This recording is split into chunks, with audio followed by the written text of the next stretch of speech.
when you share Ghana, you go see one people, one nation, one destiny.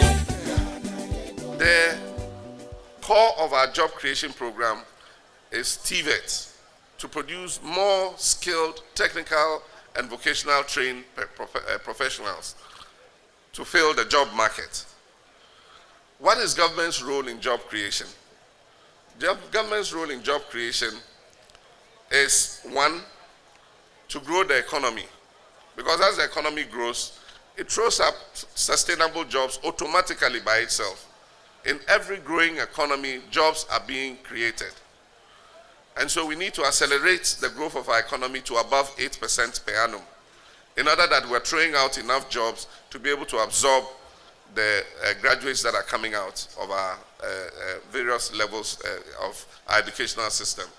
And so that's government's number one priority. Two, to maintain a stable economy so that it is attractive for the private sector to grow. Because ultimately, the private sector will absorb more people than the public sector. You'll be surprised to learn that the total public sector in this country is only 600,000 people.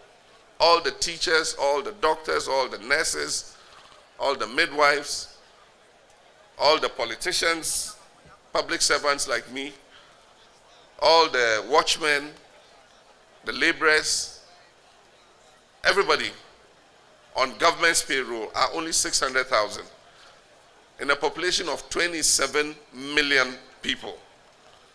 And so it means that chances of being employed in the public sector are much smaller than being employed in the private sector. And so government's responsibility is to maintain a stable economy so that the private sector can grow and create more jobs to absorb the teeming graduates that are coming out. Then government's responsibility in job creation is to ensure that we put in instruments that can make small and medium enterprises grow. Because every economy is not driven by the huge industries and the huge businesses that you see. Every economy ultimately is driven by the small and medium enterprise sector. And so that small welding plant, that small metal fabrication shop, that small bakery producing bread, that small restaurant, they are the real drivers of any economy. And so to be able to make that sector grow, one, it needs a stable economy. Two, it needs credit that is affordable. And that's why I'm happy about what is happening in the economy today. We have grown private sector credit as a percentage of GDP from 15% to 20% between 2012 and 2015. That is, lending to private sector has grown from 15% to 20% between 2012 and 2015. It means something good is happening. It means that government is not crowding out the private sector in terms of borrowing. And that means that small and medium enterprises can have access to more credit. And what we're doing, and that is why we're in an IMF program, is to bring down the deficit. And by bringing down the deficit, bring down inflation. And by bringing down inflation, bring down interest rates so that it makes it cheaper for the private sector to borrow. And we're achieving that step by step in a satisfactory manner. Aside from that, government must invest in capital-intensive areas, because there are some areas that require so much capital that the private sector cannot leverage that money to be able to do it. And so government must identify critical industries and do the initial investment. But after it has done the investment, eventually transition the industry to the private sector. And that is the thinking that went behind the investment in the Commander Sugar Factory. How many private sector companies can fork out $37 million to set up an industry like the Commander Sugar Factory? And yet the Commander Sugar Factory is very important because we want to reduce the amount of foreign exchange we use to import sugar into this country. And so government invested in the Commander Sugar Factory, and then we've advertised, asking the private sector to come and partner us and manage the factory. Because government does not have the skills and capacity to be able to manage that factory the way we would want to. And that is not all. We believe that being able to provide boots for our security services is important. And so Kumasi Shoe Factory was collapsed. We partnered with a private company. We brought new equipment. We've re-engineered the Kumasi Shoe Factory. Today, a lot of the boots that our security services are wearing are being produced here locally in Ghana.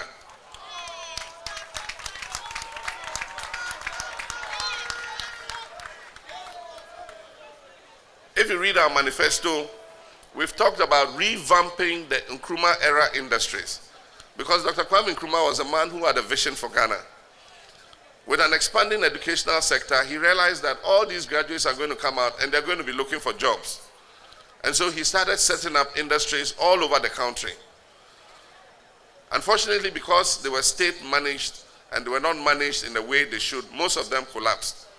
And so in our manifesto, we say we're doing a viability study of all those Nkrumah sector industries, and those that we find to be viable, we will bring back into existence so that our graduates from the Koforidua Technical University can find work to do in the job marketplace.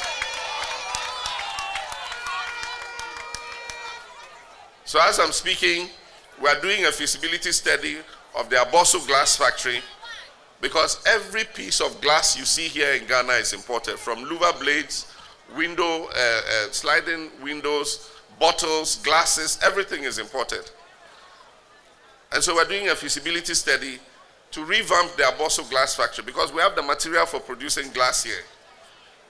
And I'm sure that if we revamp it, some engineers will come from here, electrical engineers, mechanical engineers, who will go and work in that Abosso glass factory.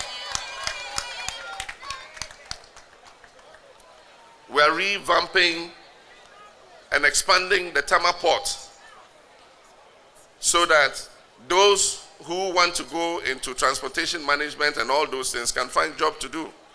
At the end of this month, I'm cutting the sword for a $1 billion expansion of the Tema port to make it the largest and most efficient port in West Africa. That alone is going to create in excess of 5,000 jobs. And so these are investments that we are making to create job opportunities. Another responsibility of government is to invest in socio-economic infrastructure. I've been watching the US presidential elections, and both of them have been speaking to their economic plans. But what struck me was Hillary Clinton's plan. And she said that over the next 4 years, America is going to invest $240 billion in socio-economic infrastructure. And the reason she gives is that the $240 billion will stimulate the American economy, and two, it will create jobs. And I say, but that's exactly what we've been doing here in Ghana. We've been investing massively in socio-economic infrastructure. We've been building the roads, we've been building hospitals, we've been building schools, we've been providing water to our people, providing electricity. We've been investing in revamping our railway lines. We've been investing in expanding our ports. That is investment in socio-economic infrastructure.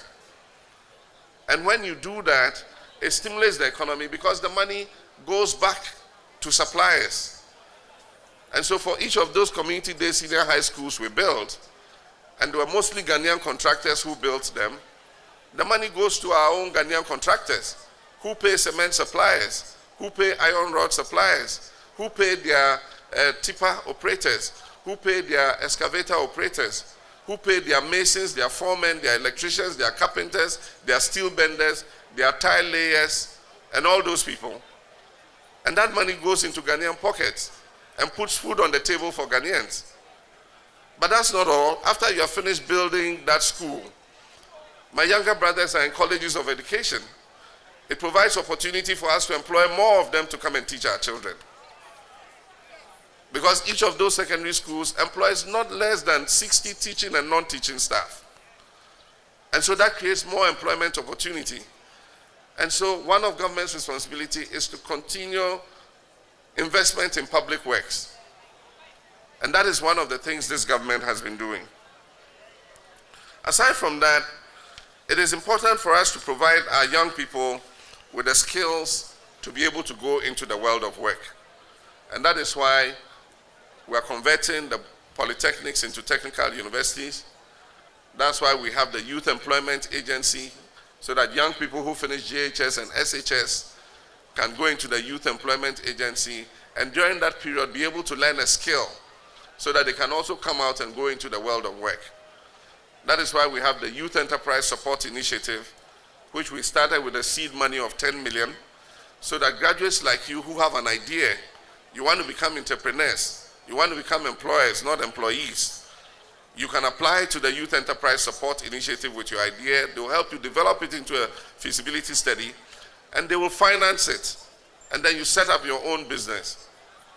There's a lady who finished the University of Science and Technology, a graduate, and she said, I want to go into aquaculture.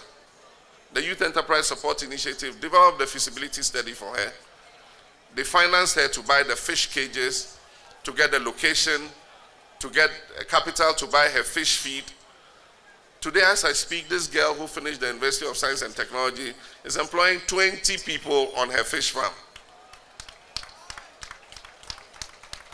And she's become an employer instead of an employee.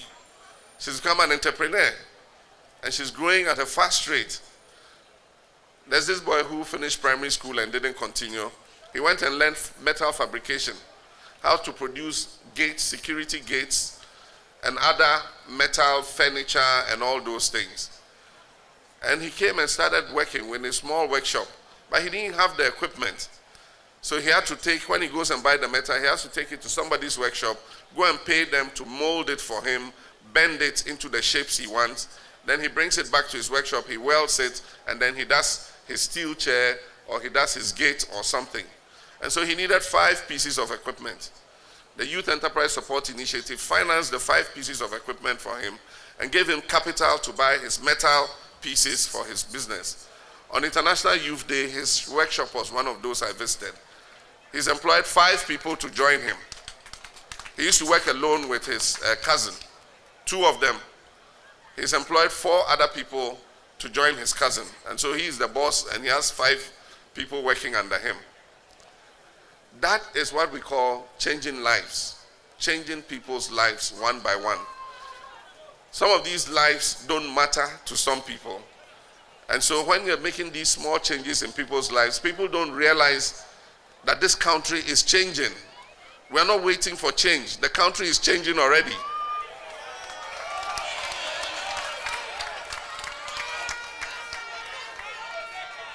Change is happening. It is not coming, it's happening. I've sent 200 young people to the Tema Maritime University to train as marine technicians. And why have I done that? Because in the manifesto we say we're going to revamp the national shipping line so that Ghanaian seafarers can also get jobs to do. And so in anticipation of revamping the Black Star line, we started training 200 young people as marine technicians, so that by the time they graduate, we can find jobs for them on the national shipping line. And so this is a government with a vision. And when we put out our job creation policy, it is founded on reality. It is not just based on winning elections. And so you make highfalutin promises in the air that you don't intend to achieve anyway. We intend to achieve our job creation policy. And I know that Ghana is going to grow to be respected not only as a model of democracy, we have achieved that already, but to be recognized as a model of economic prosperity in Africa. And I'm determined and fired up to do it. And I believe that Ghanaians are determined and fired up alongside to be able to achieve this dream. To Anisha Ghana, you go see one people, one nation, one destiny.